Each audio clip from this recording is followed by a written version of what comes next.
Salam hörmətli izləyicilər, bu günləri mövzumuz cədvəllər mövzusudur və cədvəllər mövzusunun izahını vermək istəyirəm. Ümumiyyətlə cədvəllər iki hissəyə bölünür. Birinci gəlir aşkar cədvəllər.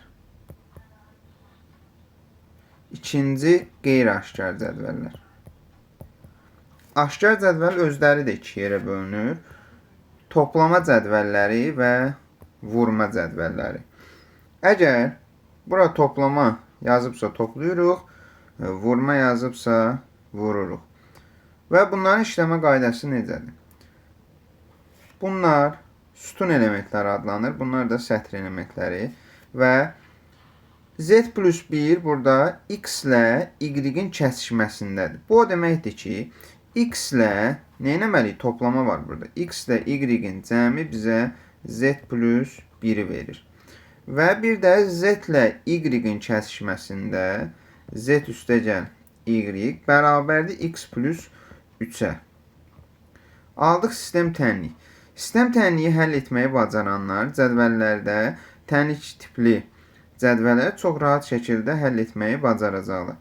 İndi biz burada tərəf-tərəfə toplasaq, x üstəgəl y, üstəgəl z, üstəgəl y bərabərdir z üstəgəl 1, üstəgəl x, üstəgəl 3-ə.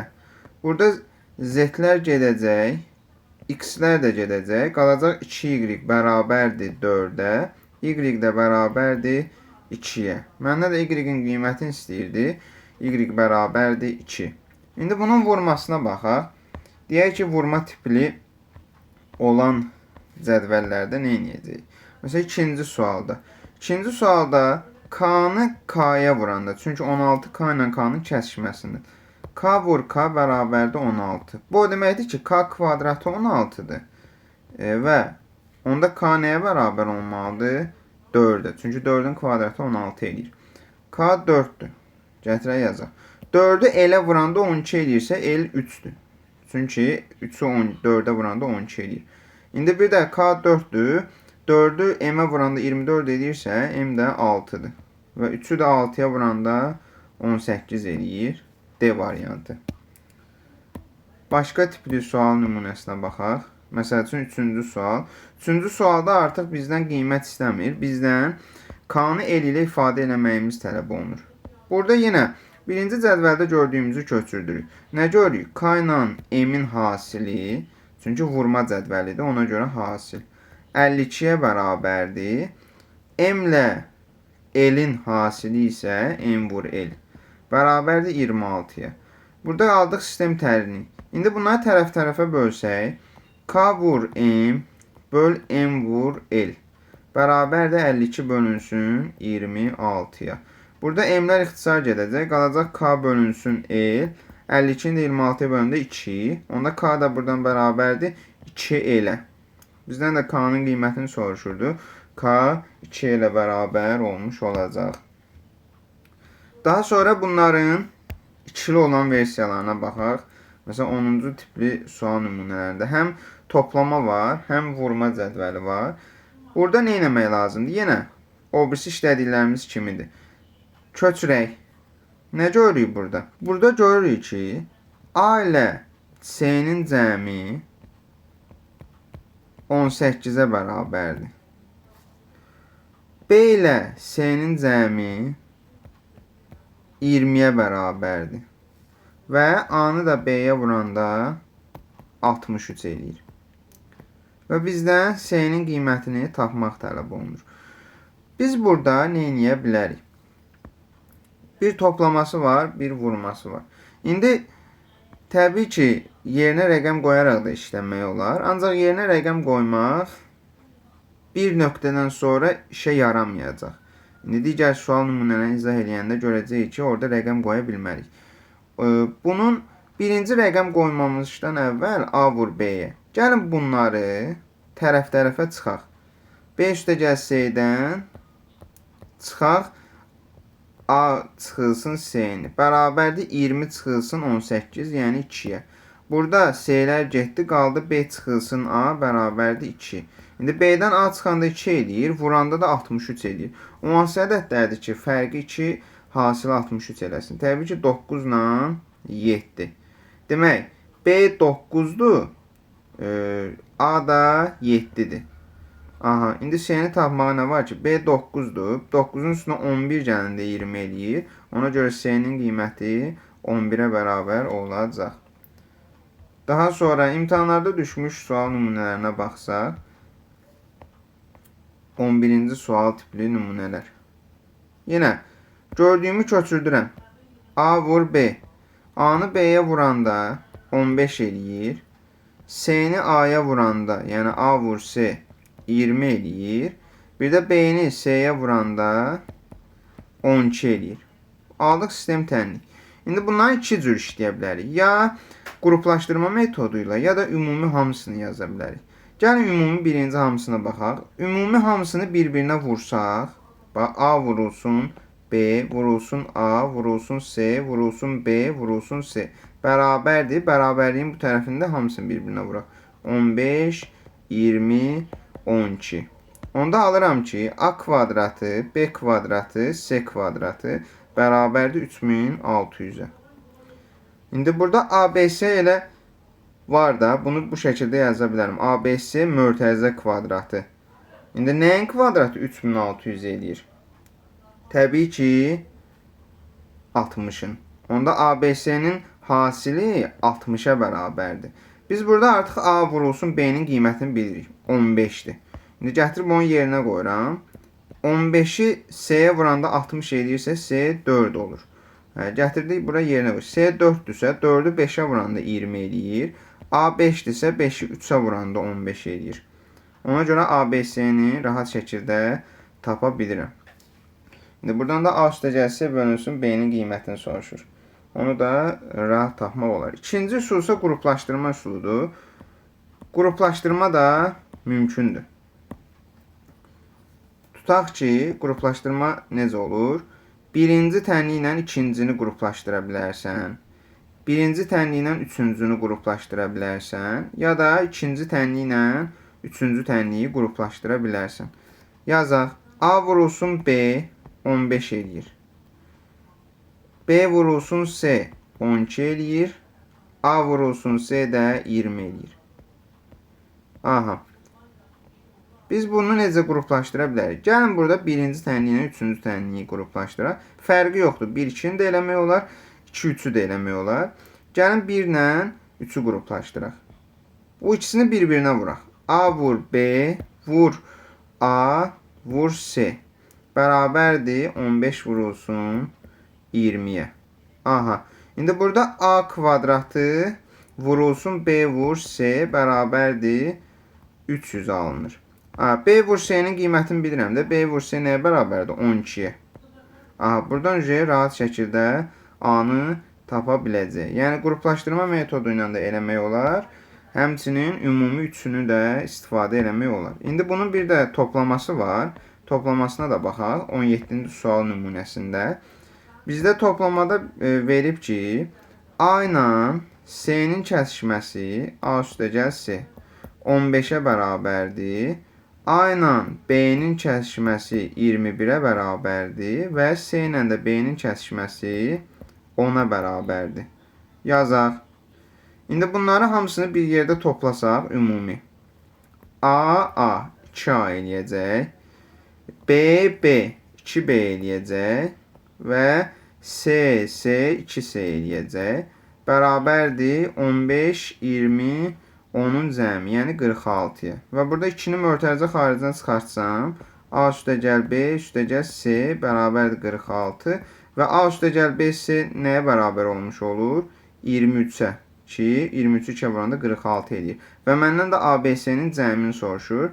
Cavab C-dir. Bunu tapandan sonra ABC-nin cəmi 23-dür. Biz zaten A ilə B-nin cəmini bilirik, 21-dir. Gətirib yerinə qoyacaq 21. 21-in üstünə nə gələndə 23 eləyir? 2 gələndə. Demək C 2-dir. Yəni, bu şəkildə də digər A-nın, B-nin, C-nin qiymətlərini ayrılıqda tapmaq mümkündür. Olar. Daha sonra baxaq, cavab yoxdursa. Məsəl üçün, 38 tipli sual nümunələrində baxıram ki, A ilə A-nın cəmini B vur C verir və burada heç bir rəqəm yoxdur. Deməli, burada riyazi qaydanı bilmək lazımdır. Ona görə deyirəm ki, cədvəlləri işləyərkən yerinə rəqəm qoymaqdansa, onun həll metodlarını bilmək daha yaxşıdır. Birinci cədvəli köçürdürəm. A üstəgəl A 2A eləyir. 2A bərabərdir B-S-yə. Sonra B ilə B-nin hasili 2B eləyir. 2B bərabərdir S kvadratına. Bir də burada A ilə B-nin cəmi var. A ilə də B-nin cəmi 6S-yə bərabərdir. Yenə qruplaşdırma metodundan istifadə eləsək, gəlin birinci ilə ikincini qruplaşdıraq. Nə edə bilərəm? Tərəf-tərəfi toplaya bilərəm. Olacaq 2A üstəgəl 2B bərabərdir BS üstəgəl S kvadratı. İndi buradan 2-ni mörtəzə xaricində çıxartdım. 2 vurulsun A üstəgəl B bərabərdir S-ni mörtəzə xaricində çıxartdım. B üstəgəl S-yə. Və A üstəgəl B-nin qiymətini bilirəm. 6S-yə bərabərdir. Gətirib yerinə yazıram 6S. Onda olacaq 12S bərabərdir S vurulsun B üstəgəl S-yə. Burada S-lər ixtisar gedəcək. Qalacaq B üstəgəl S bərabərdir 12-yə. Məndən də B üstəgəl S-nin qiymətini soruşur. Ona görə doğru cavab B variantı 12 olacaq. Və bunun vurması da var. Bu toplaması idi. 39-cu sual nümunəsi bunun vurmasıdır. Gəlin onu da nəzər yetirək. A ilə S-nin hasili 64B-yə bərabərdir. Daha sonra B ilə A-nın A ilə B-nin hasili S-yə bərabərdir və S ilə də B-nin hasili A kvadratına bərabərdir. Burada da yenə qruplaşdırma eləyib yaza bilərik. Ən asan yolu nədir bunun? Birinci ilə ikincini tərəf-tərəfə vurmaq. A vur S, vur A, vur B bərabərdir 64, B vur S-yə. Aha, buradakı B-lər getdi, buradakı S-lər getdi, qaldı A vura 64. O da A 8 olmalıdır ki, 8 vurulsun 8, 64 eləsin. Məndən də A-nın qiymətini tələb edirdi. A 8-ə bərabərdir. İndi gələk, bunlar aşkar cədvəllər idi. İndi isə qeyri-aşkar cədvəllərə baxaq. Qeyri-aşkar cədvəllər operator tipli cədvəl nümunələridir və burada bayaqları üstəgəl vur idisə, indi artıq operator olacaq. Bu operatorda burada olanlar sütun elementləridir, burada olanlar sətir elementləridir. Və operatoru oxumaq lazımdır. Cədvəldən operatoru necə oxuya bilərəm? Birinci sətiri yazıramsa, sətir elementlərini yazıramsa, onu yazacağım. 14 ilə 4-ün kəsişməsi. 14 operator 4 bərabərdir 20-yə. Daha sonra nə görürəm başqa? 8 ilə 4-ün kəsişməsi. 8 operator 4 bərabərdir 8-ə. Birinci bu tərəfi sütunu yazmışam deyə. 14, 8. Bura artıq 4, 8 yazmalı deyiləm. Çünki 4 burada sətir elementidir, sütun yox. Ona görə bu ardıcılığa da fikir verir. 8, 4, bir də 11 ilə 8-in kəsişməsi var. 11, 8 bərabərdir 6-ya. Bizdən 11 ilə 6-nın kəsişməsini istəyir. Bu bizim işlədiyimiz elə qeyri-aşkar operatorlardır da. Yəni qeyri-aşkar operatorlarda 3 dənə verirdi və 4-cünü tapmaq tələb olunurdu. Bu da həmçinin eyni qayda ilə tapmaq lazımdır. İndi nə edirik?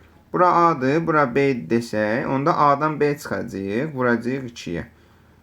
14 çıx 4, vur 2, 20. 8 çıx 4, vur 2, 8. 11 çıx 8, vur 2, 6. İndi 11-dən 6 çıxacaq, 2-yə vuracaq, eləyəcək 10. Demək ki, cavab 10 olacaq. Amma cədvəllərdə bir nüans var ki, o qeyri-aşkar operatorlarda yox idi. O da nə idi? Cədvəllərdə çıxma işarələri olacaq. Belə çıxlar görəcəyik cədvəlin içində. Bu çıxmaların mənaları var. Çıx nədir? Ya qalıqdır, qalıq olduğunu ifadə edir birinci halda. İkinci halda isə ədədin tək və ya cüt olduğunu ifadə edir. Ya cüt ya təkdir, ya da qalıqdır. İndi burada baxaq ki, görəndə ki, 5 ilə 13-ü toplayanda 18 eləyir. 1 ilə 7-ni toplayanda 8 eləyir. 1 ilə 13-ü toplayanda 14 eləyir. Bunlar cüt ədədlərdir hamısı. 3 ilə 12-ni toplayanda 15 eləyir. 1 ilə 12-ni toplayanda 13 eləyir. Və bu ikisi də tək ədədlərdir. Bu o deməkdir ki, buradakı çıx tək ədəd olduğunu göstərir. Yəni, buradakılar tək ədəddir. İndi 5 ilə 7-nin kəsişməsinə dədir sual. Onları toplayanda 12 eləyir. 12 cüt ədəddir deyə ədədin özünü yazacağıq. Çıx işarəsi ancaq təklərə qoyulur. Yəni, bu şəkildə. Yəni, həm təki bildirə bilər, həm də ki, cütü bildirə bilər. Və yaxud da ki, qalığı bildirə bilər. Ədədi ədədə böləndə qalıq qalırsa, çıx işarəsi qoyur. 48-ci sual da həmçinin eyni qayda ilədir. Məsələn, burada da diqqətlə baxsaq, görərik ki, 13 ilə 2-nin cəmi 15 eləyir. 11 ilə 2, 13 eləyir. 7 ilə 2, 9 eləyir. 13 ilə 5, 18 eləyir. 11 ilə 5, 16 eləyir. Burada da 12 eləyir. Aha, yəni burada nə məntiq görürəm? Tək ədədlərə kvadrat yazır. Kvadratı tək ədədlərə yazır. Qara dairəni də cüt ədədlərə yazır. Aha. 13 ilə. İndi bizdə birinci K gəlir. K nədir? 11 ilə 2-nin cəmi 13. 13 də tək ədəddir. Təkdirsə biz kvadrat yazırıq. Onda bu kvadrat olacaq. Daha sonra 13 ilə 9 50 verir. Onda bu da 22 cüt ədəddir deyə qara nöqtə olacaq. Və sonra M var. 7 ilə 9 16 eləyir. 16 da cütdür deyə qara nöqtə olacaq və düzgün cavab B variantı olmuş olacaq. 49 tipli sual nümunələrində isə 3 dənə operator varsa, 3 operatorun 3-ü də fərqli əməliyyatı görür və öz sütununa yazır. Məsələn, bunun gördüyü əməliyyatı onun sütununa yazıram. Bunun gördüyü əməliyyatı onun sütununa yazıram. Bunun gördüyü əməliyyatı da onun sütununa yazıram. İndi burada gördüyü əməliyyatları tapsaq, yəni 3 dairə ulduzlu dairədən 6 alıb. 9 ulduzlu dairədən 18 alıb. Onda bu 2-yə vurur. 2-yə vurur ki, 3 vur 2, 6, 9 vur 2, 18. Onda 7 vur 2, 14 eləyəcək. İndi 3 bucağa baxaq. 3 bucaq 9, 7 3 bucaq 49. Bu nədir? Kvadratı yüksəltmədir. Onda 3 bucaq kvadratı yüksəldir. Dairə isə qara dairə 3-ə vurur. Fikir verirsə 3-ü 3-ə vuranda 9, 9-u 3-ə vuranda 27. İndi 9-un kvadratı 81 eləyir. S də 7 vur 3, 21 eləyir. İndi bundan cəmini soruşur. 14, 81, 21. O da eləyir 116. Ona görə düzgün cavab Y variantı 116 olacaq. İndi bir də operatora uyğun bir başqa nümunəyə baxsaq, 59-cu sual nümunəsinə. Burada bunlar sütun elementləridir, bunlar da sətr elementləridir. Operatoru kimi yazaq? Cədvəli köçürək. 5 operator 12, 13-ə bərabərdir. Daha sonra 5 operator 21, 4-ə bərabərdir. 9 operator 12, 69-a bərabərdir. 7 operator 34, 15-ə bərabərdir və bizdən 9, 34-ü tələb edir. 9, 34 bərabərdir sual işarəsi. Biz burada nə edə bilərik? Burada fikir versək ki, bu kiçik ədədlərdir, bunlar isə böyük ədədlərdir. Amma cavabda kiçik ədədlər var daha çox. Yəni, burada nəsə qüvvətə yüksəltmə əməlindən söhbət gedə bilər. Necə yüksəldərəm? Birinci kiçik ədədləri kvadrata yüksəldərəm, A kvadrat. Yəni, bunlara A deyək, bunlara B deyək. A kvadratı və ondan çıxaram B-dəki ədədi mənə verəcək. 5-in kvadratı 25 edir. 25-dən 12 çıxanda 13 edir. İndi sual nədir? 9-un kvadratı 81 çıxılsın 34. O da mənə verir 47-ni. Ona görə düzgün cavab C variantı 47 olacaq. İndi bundan əlavə bir də başqa növ cədvəllər var. Başlayır 90-dan sonra artıq bu tipli cədvəllər var. Bu tipli cədvəllər də demək olar ki, qeyri-aşkar cədvəlləridir. Çünki burada da həll yolu bəlli deyil. Burada sütun üzrə işləyə bilər və ya sətr üzrə işləyə bilər. Yəni 2 halının ikisi ilə də işləyə bilər. Sütun üzrə bunlar sütun elementləridir. Bunlar da sətr elementləridir. İndi bunları qruplaşdıra da bilər və yaxud da ki, qruplaşdırmaya da bilər. Məsələn, bu ilə bunu qruplaşdırar, bu ilə bunu qruplaşdırar. Və yaxud da ki, deyək ki, bu ilə bunu qruplaşdırar, bunu ilə də bunu qruplaşdırar, bu ikisini qruplaşdırar. Yəni, bu şəkildə də uyğundur. Yəni, indi onu görəcəyik. İndi burada biz işlədikcə, testlər işlədikcə görəcəyik ki, hansı tipdə suallardır və necə həll olunması lazımdır. Məsəl üçün, 91-ci sualda sütun üzrə işləyəcəyik və sütun üzrə cəmlərin hamısı bərabərdir. Məsələn, 3, 9, 6, 2-ni toplasaq 20 eləyəcək. 7, 5, 4, 4-ü toplasaq 20 eləyəcək. Bunu toplasaq bu da 20 eləyəcək. Onda demək, bütün sütun üzrə cəmlər 20-dirsə, bu da mənə 20-ni verməlidir. Və biz eli rahat şəkildə tapa bilərik. Amma 96-cı sualda artıq qruplaşdırma qaydasından istifadə edəcəyik. Fikir versək ki, 9-u 3-ə vuranda 27 eləyir. Məsələn, burada artıq bu ilə bunu qruplaşdırıb, bu ilə də bunu qruplaşdırıb. Bayaqlar dediyim kimi. 3-ü 8-ə vursaq 24 eləyir. 4-ü 8-ə vursaq 32 eləyir və 3-ü də nəyə vursam 15 eləyər? Təbii ki, 5-ə. Demək, M-in qiyməti 5-ə bərabərdir. Yəni, 93-ə baxaq. 93-də də nümunə kimi yazaq. 93-də biz artıq burada sütun üzrə qruplaşdıracağıq. Sütun üzrə necə qruplaşdıracağıq? Bu ilə bunu qruplaşdıracağıq. Bu ilə də bunu qruplaşdıracağıq. 6-nı 5-ə vuranda bərabərdir 3 vurulsun 10-a. 3 vur 8 bərabərdir 6 vur 4-ə. 5 vur 4 bərabərdir 2 vur 10-a. İndi 8 vur 5 bərabər olmalıdır 10 vurulsun K-ya. Onda K-nın da qiyməti 4 eləyir ki, cavab alınmış olsun. Yəni, bu cədvəllərin işləmə qaydası bu cürdür. İndi bir də 99 tipli sual nümunələri var. Ona da baxaq. 99 tipli sual nümunələri gördünüz, artıq sevinin.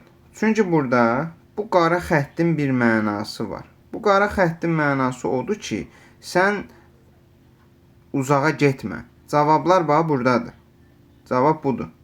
Yəni, qara xəttin altında qalan ədədlər və yaxud da rəqəmlər cavab olur həmişə. İndi burada buradadır qara xətt. Bu o deməkdir ki, burada artıq sütun üzrə işləyəcəm. Sütun üzrə necə işləyə bilərəm? 24-dən 18 çıxsam 6 eləyər. 32-dən 24 çıxsam 8 eləyər. İndi 44-dən 38 çıxmalıyam ki, sual işarəsini ala bilim. O da 6 eləyir. Yəni, cavab C variantı olacaq. Yəni, bu tipli sual nümunələrini də gördük. Bilin ki, orada cavabı verib. Yəni, imtahanda da düşsə sevinin. Ən yaxşı sual nümunələrindən biri odur. Məsələn, 100-cü sualda da digər bir qruplaşdırma var. Sətr üzrə kənarları qruplaşdırıb. Necə? 9-dan 6-nı qruplaşdırıb, 5-dən 4-ü. 9-u 6-ya vuranda 54 eləyir. 12-ni 4-ə vuranda 48 eləyir. Sualı 7-yə vuranda 56 eləyirsə, sual 8-ə bərabər olmalıdır ki, 56-nı mənə vermiş olsun. Yəni, cədvəllər bu şəkildə irəliləyir. Məsələn, 101-ci sualda artıq qara xətt buradadır. Bu o deməkdir ki, qara xəttin yanındakı cavabdır. Yəni, buradadır cavablar. Burada isə sətr üzrə işləmək lazımdır. 7, 9, 4-dən 4 almalıyıq. 3, 8, 4-dən 3 almalıyıq. Bunu da necə ala bilərik? Əgər biz ədədləri toplasaq, fikir versək ora. 7, 9, 4. Onları toplayıb 5-ə bölsək 4-ü verəcək. Yəni, buradakı 3 ədədləri topla, 5-ə böl. Topla, 5-ə böl, cavabı vermiş olacaq. İndi sual hardadır? 15, 11, 9-dadır. 35, 5, 7. Demək ki, cavab 7 olacaq. Daha sonra gəlir bizdə 109 tipli sual nümunələri. 109 tipli sual nümunələri gördüksə, bunların işləmə qaydası necədir? Sətr üzrə cəmlərə baxmaq lazımdır. Burada elə bil ki, bu 2 həm buna aiddir, bu cədvələ aiddir. Həm də bu cədvələ aiddir. Yəni ikisinə də aiddir. İkisinin də birinin sonuncusudur, birinin başlanğıcıdır. İndi burada sətr üzrə cəmlərə baxacağıq. 5, 6, 4, 9. Toplasam 24 edir.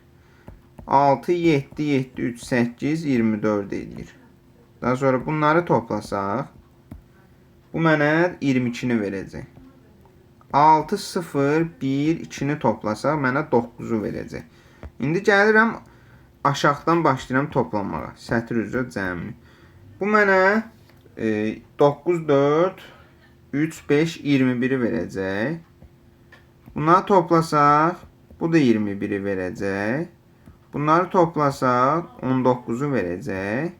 Bu da sualı. İndi baxıram ki, burada birinci sətirlə axırıncı sətir eyni olur. Yadınızda saxlayın.